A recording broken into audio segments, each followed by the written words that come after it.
Oke, kali ini kita akan belajar terkait tentang ANAFA satu jalan dan uji BJND atau beda jarak nyata Duncan. Jadi ANAFA satu jalan juga kadang disebut dengan analisis varian atau analysis of variance atau ANOVA. Jadi itu sama aja ya.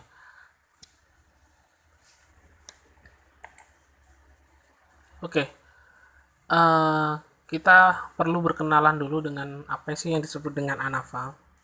Jadi ANAVA itu adalah jenis analisis statistik. Dia itu hampir mirip dengan uji T. Jadi fungsinya itu untuk menguji perbedaan antara kelompok atau perlakuan. Jadi ANAVA itu bisa digunakan untuk mengukur perbedaan mean and varian dari kedua kelompok. Nah, terus apa sih bedanya antara ANAVA dengan uji T? Kalau uji T pada video sebelumnya itu hanya terbatas pada dua kelompok, sementara kalau ANAVA itu ANAVA satu jalan ya bisa digunakan untuk lebih dari dua kelompok. Sebenarnya ANAVA ini banyak jenisnya, cuma kita sekarang hanya fokus ke yang ANAVA satu jalan. Sebagai contoh, di sini ada sebuah kasus di mana Noval ingin melakukan pengaruh konsentrasi tumbuhan bandotan terhadap tinggi tanaman sawi. Oke, sekarang kita fokus di yang perlakuan dulu. Kalau kita mengingat yang uji T di video sebelumnya, perlakuannya itu ya cuma ada dua, pakai atau tidak pakai. Nah, sementara di sini ada 1, 2, 3, 4, 5, 6, ada 6 perlakuan. Kontrol itu ya nggak pakai ya. Ini pakai konsentrasi 10%, 20%, 30, 40 sama 50. Jadi di sini ada 6 perlakuan. Jadi karena ada 6 perlakuan maka kita pakai ANAVA. Oke.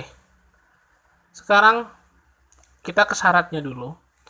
Apa aja sih syaratnya? Sebenarnya syaratnya itu sama aja, yaitu data harus terdistribusi normal, kemudian variannya harus homogen. Kemudian yang paling penting, eh, datanya harus bersifat independen atau bebas, seperti pada uji T sampel bebas kemarin. Kemudian datanya terdiri dari satu variabel terikat dan satu variabel bebas. Jadi ini hampir mirip dengan uji T yang bebas, cuma bedanya perlakuannya. Sebagai contoh, di sini di kasus sebelumnya Noval ya ingin melakukan pengaruh konsentrasi tumbuhan bandotan. Jadi konsentrasi tumbuhan bandotan yang saya kasih warna merah itu adalah variabel bebasnya, sementara tinggi tanaman sawi itu variabel terikatnya. Oke, saya akan kasih contoh apa sih bedanya antara ANAVA dengan UJT. Perhatikan perlakuannya. Di sini ada 6. Kalau kalian menemukan kayak gini perlakuannya ada dua kelompok saja, maka kalian menggunakan UJT. Perhatikan perbedaannya, yang satu ada 6 perlakuan yaitu lebih dari dua, yang ini hanya ada 2 perlakuan. Oke. Setelah diuji ANAVA, kita itu harus menguji data tersebut dengan uji bedanya jarak nyata dan kan. Buat apa sih? Untuk mengetahui setiap perlakuan memiliki perbedaan yang nyata atau tidak. Saya kasih contoh seperti ini. Di sini ada uji T, ya. Kan uji T hanya punya dua kelompok. Jadi kalau dua kelompok ini berbeda ya berarti antara satu dan dua itu berbeda kalau di uji T. Sekarang kita bayangkan dengan ANAVA. ANAVA kan lebih dari dua kelompok. Misalkan di sini ada 4 kelompok. Ternyata hasil dari analisis SPSS-nya menyatakan kalau kelompoknya itu berbeda. Apakah semuanya berbeda? Belum tentu. Misalkan 1 sama 2, apakah beda, bisa enggak gitu. Apakah 1 sama 3 beda? Ya bisa beda, bisa enggak. Intinya kalau ANAVA hasilnya berbeda, belum tentu semuanya itu beda. Jadi kita harus cari satu-satu mana nih yang beda. Apakah 2 dengan 3, atau 4 dengan 1, atau 2 dengan 4, dan seterusnya. Kalau GT ya gampang aja karena cuma ada 2 kelompok gitu. Jadi itu adalah fungsi dari uji Duncan. Jadi untuk mengetahui mana sih perlakuan yang berbeda secara nyata atau tidak. Oke, kita akan coba menggunakan SPSS dari kasus ini yang barusan. Kita bikin dulu hipotesisnya. Hipotesisnya hampir sama dengan uji T kemarin. Jadi H0-nya adalah tidak ada perbedaan rata-rata tinggi tanaman sawi berdasarkan konsentrasi tumbuhan bandotan. Dan yang kedua, ada perbedaan rata-rata tinggi tanaman sawi berdasarkan konsentrasi tumbuhan bandotan. Jadi H0-nya tidak ada, Hi-nya ada. Oke, kita akan beralih ke SPSS. Perhatikan di sini ada konsentrasi tumbuhan bandotan. Jadi kita tulis aja ke variabel view dulu, jangan lupa dihapus dulu. Konsentrasi bandotan.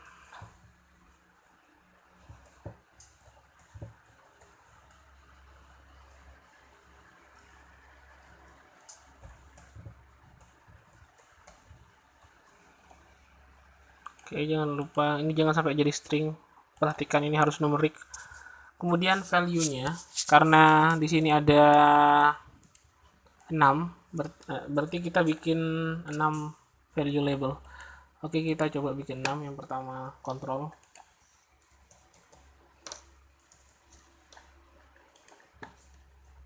Dua 10%.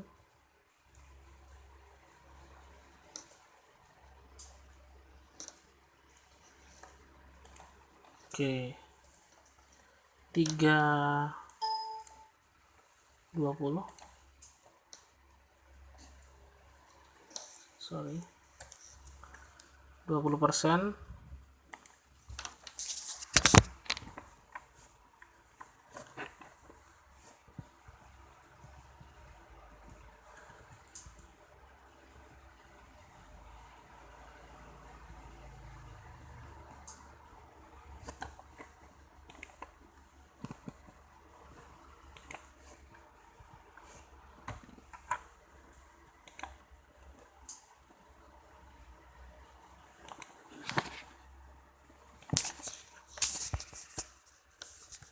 Oke, jadi di sini kita udah memasukkan 6 perlakuan dan juga labelnya dari 1 sampai 6. Kemudian yang kedua, kita masukkan variabel selanjutnya yaitu tinggi tanaman.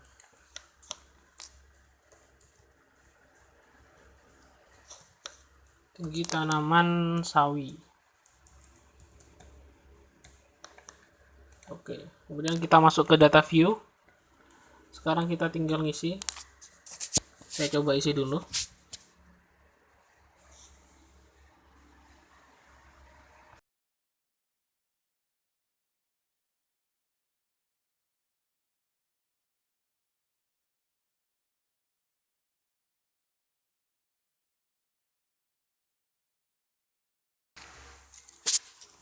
Oke, kita lanjut. Kita akan mencoba menganalisis menggunakan ANAVA. Ini adalah data yang sudah saya masukkan ke SPSS. Perhatikan karena tadi ada 4 perlakuan, ada 4 pengulangan maksudnya, ada 4 pengulangan, maka di sini nanti kontrol berarti ada 4 data. Berarti nanti di sini di konsentrasi bandotan 1 kan untuk kontrol dan seterusnya, berarti ada 4. Begitu juga untuk yang dengan yang 2. Jadi kita coba tampilkan dengan view kemudian value label, maka akan muncul kontrol 10% sampai dengan 50%. Jadi ada 4 untuk masing-masing. Sekarang kita akan coba menghitung menggunakan ANAVA. Caranya adalah analyze, kemudian compare mean, dan one way ANAVA. Oke. Dependent list isinya adalah variabel bebas. Jadi maksudnya dependent list ini variabel terikat. Salah, bukan variabel bebas tapi variabel terikat. Masukkan tinggi tanaman sawi yang variabel terikat ke dependent list. Sementara untuk yang variabel bebasnya silahkan masukkan konsentrasi bandotan. Oke, jadi seperti ini. Kemudian kita pilih post hoc karena di sini kita sekaligus akan menguji Duncan-nya. Kita klik post hoc. Kemudian di sini ada beberapa pilihan. Kita akan centang untuk yang Duncan. Kemudian pilih continue. Sudah itu kita pilih option. Di sini juga ada fitur untuk melihat statistik deskriptif seperti rata-rata, standar deviasi, dan lain-lain. Kemudian kita juga bisa melihat homogenitas di sini. Jadi kita bisa centang deskriptif sama homogenitas untuk bisa melihat statistik deskriptif dan homogenitasnya. Setelah selesai, kemudian kita klik OK. Maka akan muncul beberapa tabel sebagai berikut. Yang deskriptif ini adalah isi untuk statistik deskriptifnya. Misalkan di sini ada mean, ada standar deviasi. Ini adalah mean untuk tiap kelompok tadi, untuk tiap perlakuan.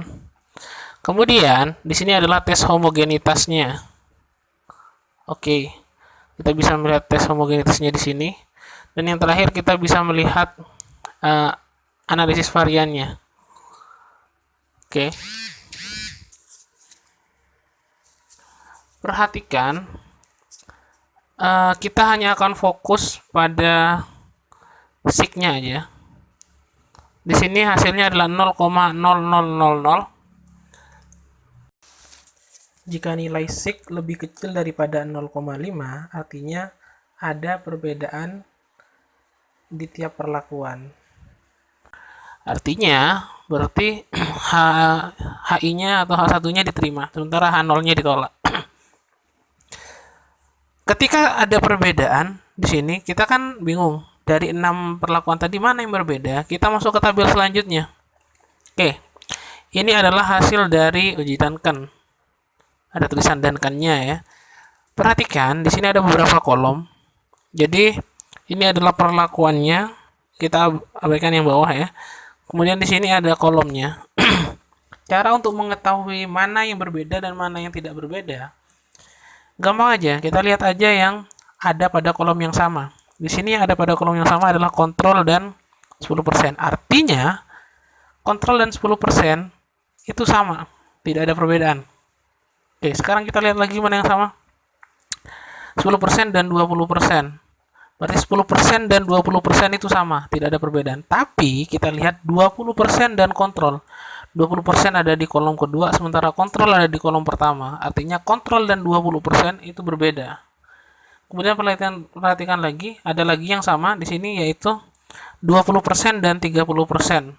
Nah, di sini artinya 20 dan 30 itu sama.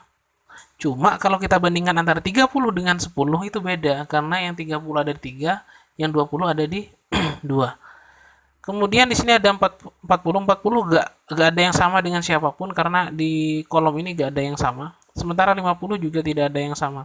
Artinya yang sama adalah kontrol dengan 10%, kemudian 10 dan 20%, dan 30 dan 40%. Sementara sisa lainnya itu berbeda secara nyata. Jadi seperti itu pertemuan kali ini.